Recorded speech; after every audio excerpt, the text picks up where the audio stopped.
সেখান থেকে রওনা হয়ে গেলেন আকাশের দিকে। প্রথম আকাশে যখন গেলেন সেখানে গিয়ে দেখলেন আদম আলাইহিস সালাতু ওয়াস সালামের সাথে প্রথম আকাশে দেখা হলো। এই দরওয়াজার কথা বললেন, ফেরেশতাগণ জিজ্ঞাসা করলেন আপনার সাথে কে? উনি বললেন আমার সাথে হলেন মুহাম্মদুর রাসূলুল্লাহ সাল্লাল্লাহু আলাইহি ওয়াসাল্লাম। ফেরেশতাগণ জিজ্ঞাসা করেন কি উনাকে কি আসার অনুমতি দেওয়া হয়েছে? জিবরিল আমিন বলেন হ্যাঁ দেওয়া হয়েছে। তখন প্রথম আসমানে দরওয়াজা খুলে দেওয়া হয়। সেখানে গিয়ে দেখেন দেখা হলো হযরত আদম আলাইহিস সালাতু ওয়াস সালামের সাথে দেখা হয়। আদম আলাইহিস সালাতু ওয়াস সালামকে সালাম করে রাসূলুল্লাহ সাল্লাল্লাহু আলাইহি ওয়াসাল্লাম বর্ণনা করেন যে আমি আদমকে দেখলাম এমন অবস্থায় যে উনি যখন ডান দিকে তাকান তখন হাসেন, আবার বাম দিকে যখন তাকান তখন কাঁদেন।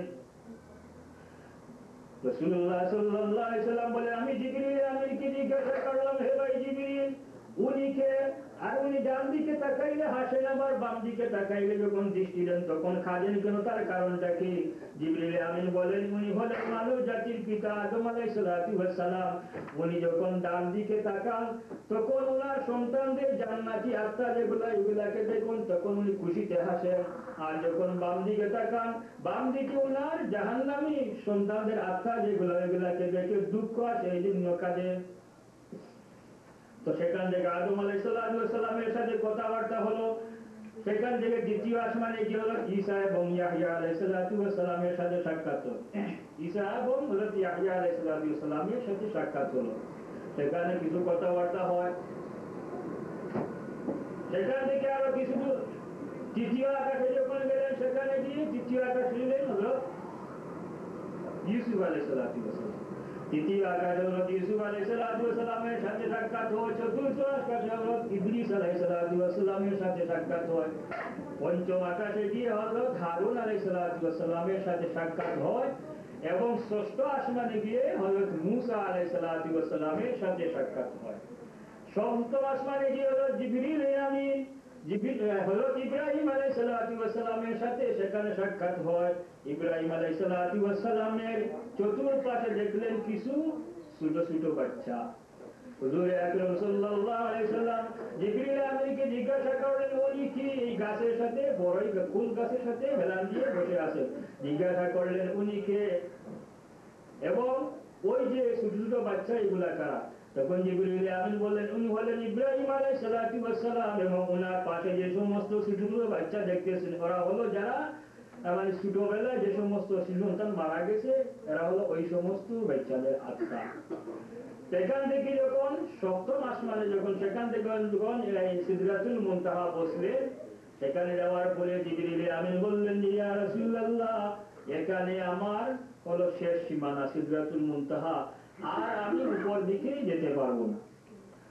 জিবরিল আমিন বলেন ইয়া রাসূলুল্লাহ এটাই হলো আমার সীমানা, এর চেয়ে উঠতে যাওয়ার আর আমার কোনো ক্ষমতা নাই। আর যদি আমি একটু উঠতে যাই তাহলে উপর দিকে যাই তাহলে আমি জ্বলে পুড়ে ছাই হয়ে যাব। দেখেন জিবরিল আমিন হলেন নূরের ফেরেশতা। ফেরেশতাগণকে আল্লাহ পাক রব্বুল আলামিন নূর দিয়ে সৃষ্টি করেছেন, এটা আকিদা রাখতেই হবে। জিন হলো আগুনের তৈরি, মানুষ মাটির তৈরি, আর ফেরেশতা হলো নূরের তৈরি। আর যিনি হলেন সাইয়্যিদুল মালায়েকা হযরত জিবরিল আমিন আলাইহিস সালাম উনি রাসূলুল্লাহ সাল্লাল্লাহু আলাইহি সাল্লামকে বলতেছেন যে ইয়া রাসূলুল্লাহ আমার চলার পথ এখানে শেষ, এখন আমি যেতে পারবো না, কারণ যদি আমি একটু উর্ধে দিকে যাই তাহলে আমি জ্বলে পুড়ে ছাই হয়ে যাব। যেখানে নূরের সৃষ্টি জিবরিল ফেরেশতা বলতেছেন যে আমি জ্বলে ছাই হয়ে যাব, সেখানে মাটির মানুষের রাসূল কেমনে যাবে? হ্যাঁ, সেখানে মাটির মানুষের রাসূলুল্লাহ সাল্লাল্লাহু আলাইহি সাল্লাম কেমনে যাবেন? সিদরাতুল মুনতাহার উপরে যে সমস্ত জায়গা আছে সেখানে হলো শুধু নূর আর নূর। আল্লাহ নূরের তো যদি 70,000 পর্দা যেগুলো আছে শুধু হলো নূর আর নূর। তাহলে ওই স্থান অতিক্রম করতে হলে ওই স্থানে যে নূর আছে ওই নূরের সৃষ্টি মানুষের প্রয়োজন হবে, বস্তুর প্রয়োজন হবে। রাসূলুল্লাহ সাল্লাল্লাহু আলাইহি ওয়াসাল্লামকে আল্লাহ পাক রব্বুল আলামিন তার নূর থেকে সৃষ্টি করেছিল। এই জন্য হুজুর আকরাম সাল্লাল্লাহু আলাইহি সাল্লাম এই আল্লাহ পাক রব্বুল আলামিনের নূরের ৭২,০০০ পর্দা অতিক্রম করে আল্লাহ পাক রব্বুল আলামিনের সামনে একেবারে চলে গেলেন। কতটুকু সামনে গিয়েছে? সুম্মা দানা ফাতাদাল্লা ফাকানা কাবা কাউসাইনি আও আদনা। এরপরে হুজুরে বয়ান করেন দুরূদ শরীফ পড়ি সাল্লাল্লাহু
أنت بدر أنت نور فوق نوري أنت كثير وغالي أنت مصباح الصدور يا نبي سلام عليك يا رسول سلام عليك يا حبيب